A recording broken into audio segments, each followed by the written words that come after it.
Okay, I'm back. I'm back and I'm just getting off Wi-Fi. See if somebody's this better.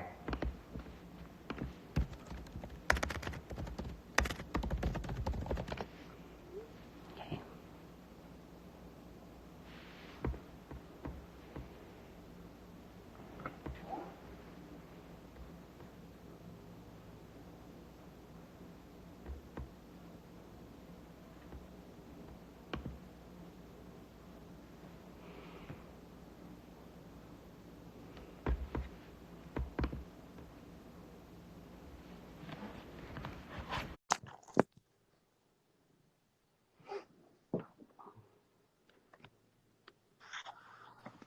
Okay, so apparently this is much better. Much better. Much better. Okay, so we talked about the pros and cons, the blessing and curse of social media, which is the B in Bright Minds. So pros, connection, information, community, staying in touch with people when you're physically not in the same place, even in different countries or states, which I miss my dad a lot, who's in Tennessee, but he can't figure out how to work the FaceTime, much like I don't know how to work the live. And then the cons are fake news, clickbait for advertisement dollars, and companies banking on your fear. And so R is reliable sources.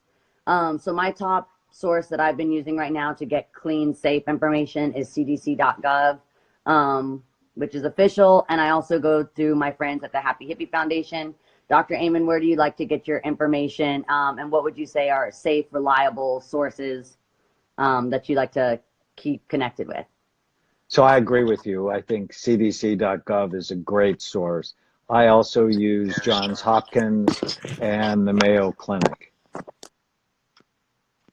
Okay. And then we want to avoid, which you tell me to do this even in, all 365 out of the year. Avoid drama-loving friends, and be careful of gossipy text chains with poor information. That people are so anxious that they're going to spew it all over others. And like the virus, you don't want to be around someone who's coughing or sneezing. You also don't want to be around someone who's coughing or sneezing toxic information. Yep. Makes total sense. And so talking about, coughing and sneezing, let's talk about the eye. Let's talk about immune boosters. So we talked yesterday about watching comedies instead of renting Contagion right now. Laughing is a good way to immune boost. What are some other immune supporters? So you want to get your white blood cells. Those are really the ones that fight the war for you. You want to get them working for you. Vitamin D helps, and you can get that from the sun. Some people also take a supplement. I take a supplement every day. Onions, mushrooms, garlic, and colorful fruits and vegetables all help. Yep. Okay. And we also talked about if you're somewhere in a part of the world where it's not as sunny, like right now in LA or Nashville, where I'm from, that's been hit with some pretty bad weather. We talked about exercise as an immune booster. So that'll get us to G, which was getting active. And it's easy to feel stuck since, some of us aren't leaving our places, but it doesn't take a lot of space to exercise. And you told me one time when I said that I was working a lot and that I didn't have time to exercise, you said you don't have time to not exercise because I will get sick or be more run down or not have as much energy if I'm not exercising. So it's a good time since we'll have a lot of extra time. None of us really had that excuse. So talk to us about exercising and how that immune boosts as well. It's the universal treatment. Exercise helps all of the risk factors. And you and I talked about how just 10 minutes can help decrease your worry and boost your mood. So get your heart rate up if you can, and also do coordination exercises. Because that'll activate a very important part of your brain called the cerebellum, which then activates everything else. And some of the fans are writing now that they're unable to leave their homes, so they're feeling like they can't go to gyms. But let's talk about some of the things that you can do at home, like planks on the floor, push-ups, jumps. The jumps are something if you can't go outside and take a run or get on a treadmill, something that could boost your heart rate. You probably don't want to be going to public gyms now. Yeah, And so the absolutely. more you can do at home, and there are videos online where you can just use a chair and just getting up and down works big groups of muscles. Planks are amazing. My 90-year-old dad can beat me in a plank. It's so irritating. But he will literally go for 6 minutes just to beat me. He's that stubborn. Yeah. And so having challenges with some of your friends is great. Now, it's always important, don't hurt yourself. Yep. If something hurts, don't do it. But the more exercise, the happier you're going to be. And it strengthens your white blood cells, your immune system. Yep. And laughing and exercising at the same time. So I will probably have a plank competition with one of my siblings today. We're all stuck in here together, and so that will that will make us all laugh. And so we're talking about getting healthy, but let's also talk about healthy anxiety. And this is something again that this is not new with the virus. This is something you've always wanted me to apply, which is having healthy worry. Don't worry, be happy people are the ones that will infect others and end up, hurting the vulnerable. By saying, I'm young, this doesn't affect me. So we want healthy worry. Can we talk about healthy worry? So I have always been driven and worked hard. And I have an older brother who's totally a don't worry, be happy person, leaves work at 3 o'clock, goes and plays golf. And I sort of always wanted to be like him until I read the research that said, so they did the biggest longevity study ever. They did it over 90 years, and they found that don't worry, be happy people died the earliest from accidents and preventable illnesses. So I don't want you to have too much anxiety. That's bad for you. But you need some that helps you wash your hands appropriately, not obsessively, Yeah. to socially isolate, but not, as we talked about, totally isolate. I want you to be concerned so you do the right things. The people who have low frontal lobe function, they often don't worry enough, and it gets them into a lot of trouble in their life. So what are things that would lower frontal lobe? And what are things that boost? So exercise boosts frontal lobe function. Mm-hmm. The two most important words in the English language are then what. Mm-hmm. If I say this, then what happens? If I do this, then what happens?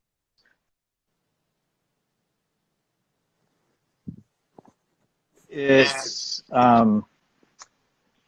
eating right, sleep, exercise, knowing what you want. So you and I talk about that. So what do you want? And does your behavior get you what you want? The things that lower frontal lobe function, obsessive worry, not sleeping, alcohol, marijuana, terrible food, those are things that lower frontal lobe function. And when you lower frontal lobe function, you start making bad decisions. And with bad decisions, your health is not as good, your money's not as good, your relationships are not as good. Yes. So let's talk about thoughts and attention, and how that determines how you feel, and toxins. So I love what you said. Where you bring your attention determines how you feel. So I know I can get you to cry in like 3 minutes. I just ask you to think about all the things you've lost, all the times you've been embarrassed, and it's like, no, we're not going to do that. I could also make you really happy by thinking of happy memories. And because where I bring my attention to all the incredible stories of heroes. Now, I read a story last night about a woman. She just goes to the elderly and goes, I'm going to go to the store for you. How can I do that so you don't have to be exposed and still get what you need? I love that. where you bring your focus, your attention will determine how you feel. Yeah. And then some of the toxins will affect that also. That will affect our attention. So we talked about toxins. And we talked about memories are a good way to feel great anywhere, anytime. So anchor yourself to where you are by thinking of beautiful memories, even if that's, you said, maybe walking by a kitchen and thinking about your grandfather and what a great cook he was. Or, you know, for me, sometimes I just noticed that I had a red sweater in a suitcase I hadn't unpacked, and it made me think about my aunt who always had red lipstick on her teeth. And so talking about memories and how you can anchor them to wherever you are, whether that's on the street, whether that's in your classroom, whether that's in your living room, anchoring yourself to memories. So this is a really cool exercise. So I call it feel great anytime, anywhere. And what I want you to do, what I want your fans to do, is write down 10 of your best memories. Yeah. And then as you walk through your house, anchor them. So for example, the day I married Tana, clearly the best day of my life. And when we were doing our wedding dance, I almost dropped her. And so, and so what I do is the memory is at the front door, because the front of my house, I'm carrying her over and I almost drop her. I don't, but I just start laughing about one, how important she is, and a very special memory. And then as I go in the kitchen, there's my grandfather, who I was named after, who was my best friend growing up, and he was a candy maker. And so now he's at the stove making a healthier version of chocolate fudge. And I can just walk through my house and pick these great memories so that whenever I'm feeling anxious or I'm feeling sad, I can go back to where I bring my attention determines how I feel. And I have these anchors of really great memories. Too often, sad memories get attached to certain things, songs, and so on. You know that. And so let's purposefully anchor happy memories to the spaces in your house. Absolutely. And then we had I of Bright Minds for inflammation. So we were talking about sugar is inflammatory. What other ways can we fight inflammation? And what does inflammation do to us in our brain? So inflammation is just a disaster for your body. It's where your white blood cells get angry and they start attacking you. And it's a major cause of both depression and dementia. And the things that are pro-inflammatory, they increase inflammation. Sugar, it's the number one pro-inflammatory substance. Processed foods, being low in omega-3 fatty acids, having gum disease, because if your gums are not healthy, then that allows inflammation in your body. So floss, eat as healthy as you can. And I know in a pandemic that's hard, but you're always asking yourself, am I going to eat this or that? Compared to what? What is my healthiest choice? And too often people go for sugar because it's a comfort food. It's a short-term fix that will cause a long-term problem.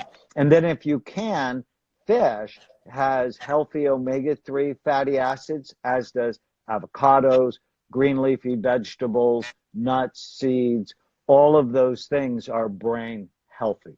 I love what you just said about eating clean and healthy in a pandemic can be really tough, because I know that some people feel like this is a time where they're going to have, less choices and less, options to choose from. And I just think so many of my fans right now, I see how happy they are to know that it's not about eating perfectly. It's about doing the best that you can in the situation that you're in.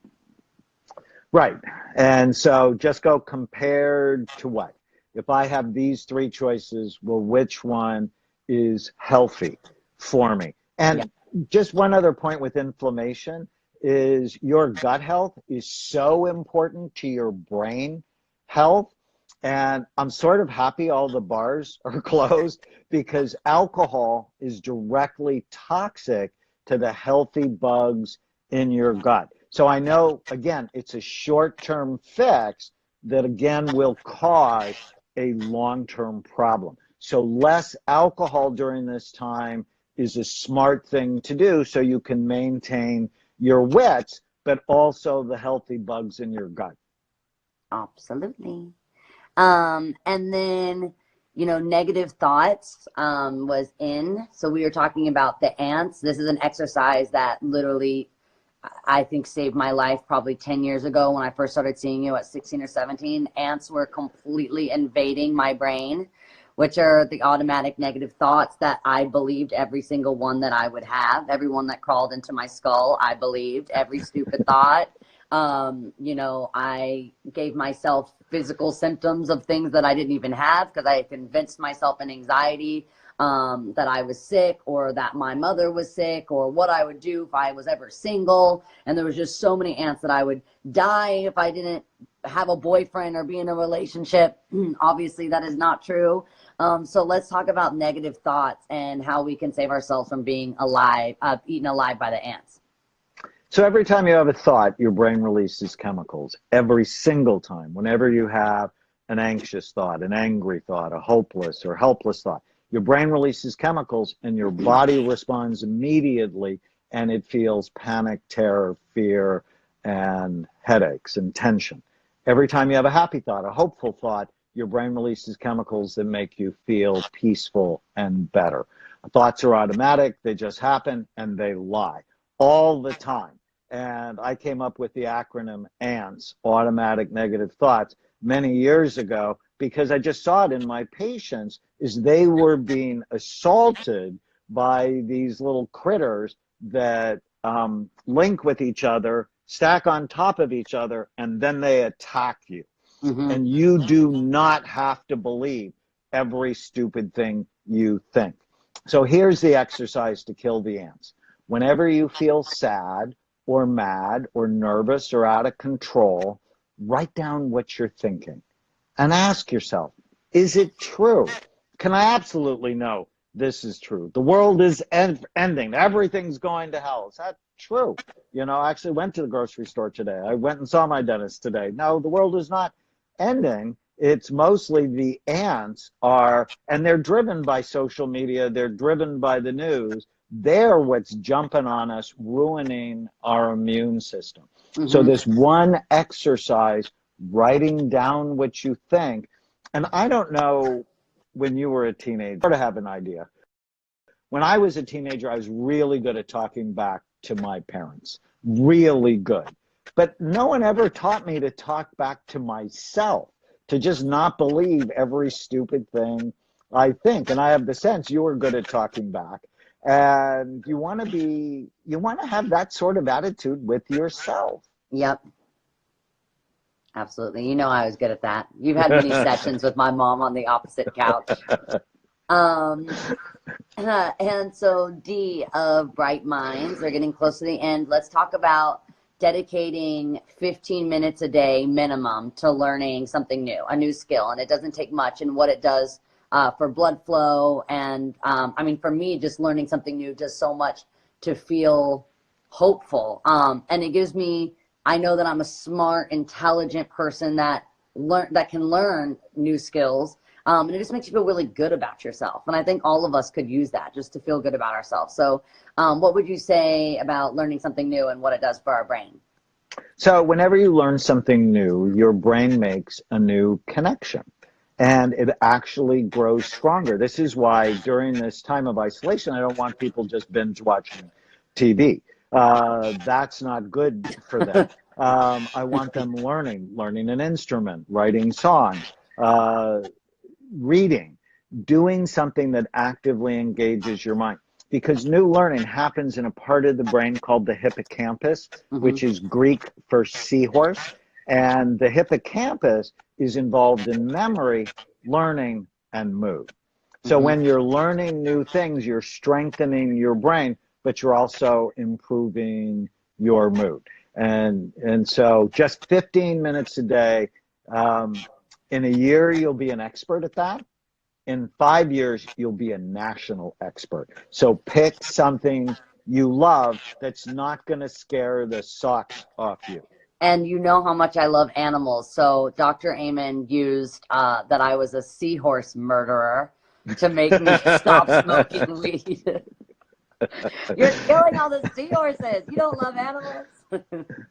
Well, because the hippocampus is Greek for seahorse, Mhm. and it makes 700 new baby stem cells every day. And so what you put in your body is either growing the seahorses, and then when you have new learning, you're exercising the seahorses. But if you're smoking pot, if you're drinking alcohol, if you're flooded with negative thoughts, the stress hormones shrink the babies. You don't want to be a seahorse murderer. Yeah, you made me feel even worse. You said I killed baby seahorses. Um, and then so S, at the very end of Bright Minds, we were talking about sleep and how important sleep is, which is also why it's crucial that we don't look at all of this news, 15 minutes before bedtime. Also watching the binge watching of the TV shows, guilty, before bed also wakes us up and doesn't get us into a deep sleep. So why is deep sleep so important? Because it helps heal your brain. If you go, what's the one thing I can do for my brain and my mind right now?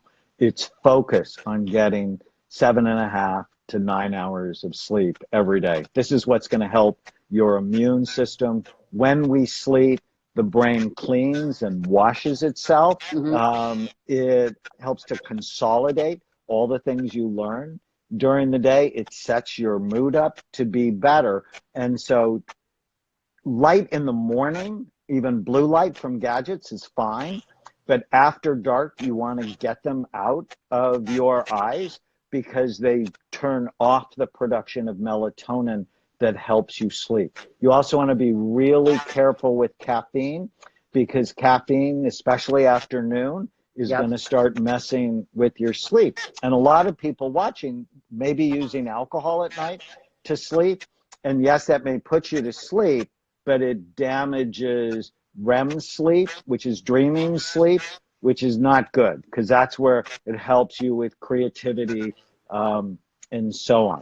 So alcohol is also a diuretic, meaning if you have alcohol before bed, you're going to have to get up in the middle of the night to go to the bathroom. So sleep hygiene is so important. I have a new book called The End of Mental Illness, and in it, sleep is really one of the cornerstones of keeping your brain healthy. Yep. And we were talking about your book, and then also, I think on your app, are there any other apps that you like? Some of my fans are writing they have a really hard time falling asleep.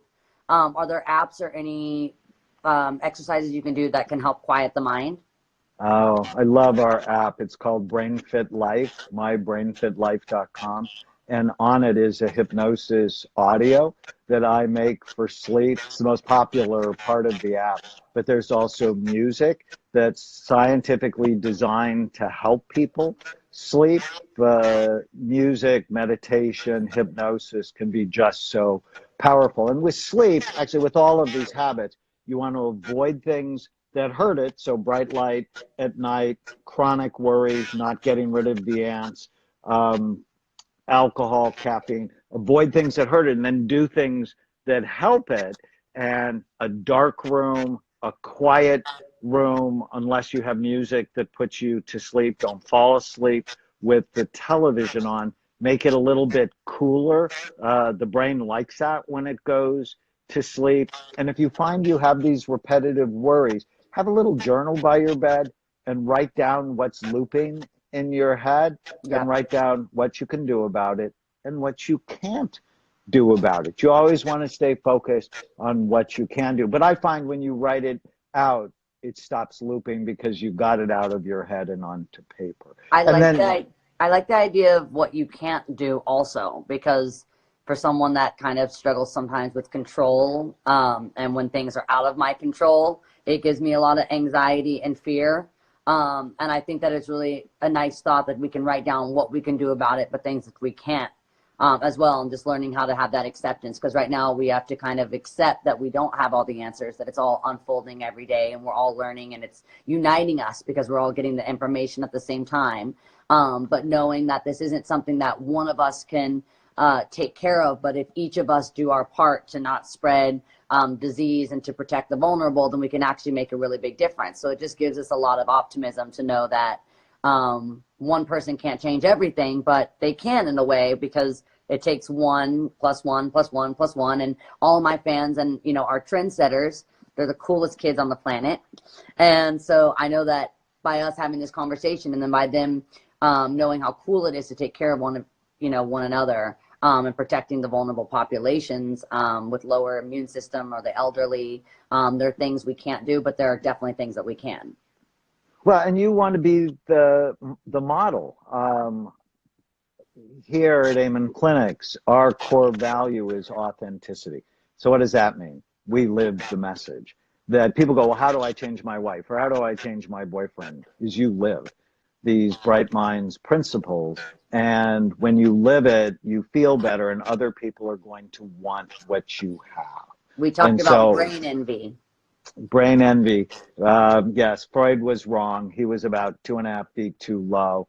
The thing you want to envy is the 3 pounds of fat between your ears, because your brain runs everything you do and everything you are. So you want to love and care for it.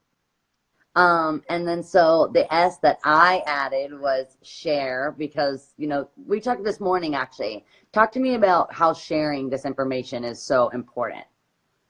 Well, I think I told you I did the Daniel plan at Saddleback Church with Rick Warren, and we've had thousands of churches do the program. And what I learned is when you get these Bright Minds principles, when you give them away to someone you care about, what you're doing is you're actually creating your own support group, making it more likely you will stay on the program forever. So I'm so proud of you for sharing this with your fans, because by doing that, it just means you're going to have more supportive people in your life helping you do the right things to keep your brain and body healthy. And it was hard when I was going through getting sober last year, and I felt kind of alone in this. And now seeing that I had 15,000 people watching today, where I have 15,000 allies, and people that will share this same structure with me, the Bright Mind structure, it just makes me feel so supported. And I think right now that's something that all of us can really benefit from, because, you know, when you hear the word social distancing and isolation and quarantine, it's very scary, because you feel like you're going to lose connection, but that's not the truth. That's an ant. We all are able to connect. I'm connecting with 15,000 people right now, as are you, and we can be more connected than ever, because we're so fortunate to live in a time where we're not divided, because we have these devices of connection. As long as we use them in a thoughtful way, it's one of the best times ever. Yep. And so I'm going to ask my fans to share pictures or videos of them actively using the Bright Minds exercise. So whether that's doing your planks, your push-ups, maybe take a photo of something that anchored you. You talked about, you know, having a memory, something in your house that reminds you of someone or a time in your life or something that you loved. Take a picture and tell us that story. You know, just show us the way that you're using the exercise, and I'm going to share that on my stories and repost the way that you guys are being bright-minded. Everyone's so quick to share the bad news, but if we could start a trend of sharing the good news and share only what is helpful and not hurtful. We've talked for so many years about, even if I go into my pantry before I choose a snack, before I grab a jar of weed, before I choose to pour another shot, or to go out with a group of friends that keep me vulnerable, we ask, is this going to be helpful, or is it going to be hurtful? And if it's going to be hurtful, then we do not participate in it.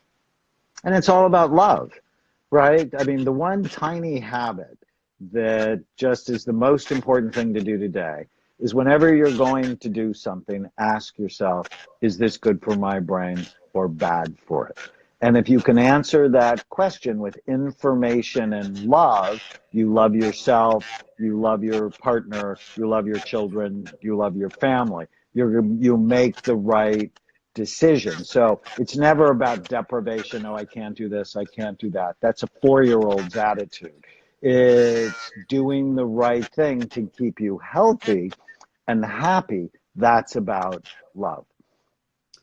Thank you so much for spending time with all of us. And you've just been so beneficial to my life. And before I even got to meet you, just, there was a time where I was almost paralyzed in fear of being able to fly. I'd get to the gate and all of a sudden my legs would stop working where I couldn't go forward to get myself to walk and sit on the plane. I was so scared to travel, which does not work very well for someone whose job is to travel around the world and perform for people. And so before I could actually be in your office and have this connection with you, reading your books and using your exercises helped me so much. So I'm just so fortunate to get to share you with the 15,000 people that watch today. And I'll talk to you later. Thanks, Miley. Thank you so much, Dr. Amen. Bye, everyone. Thank you.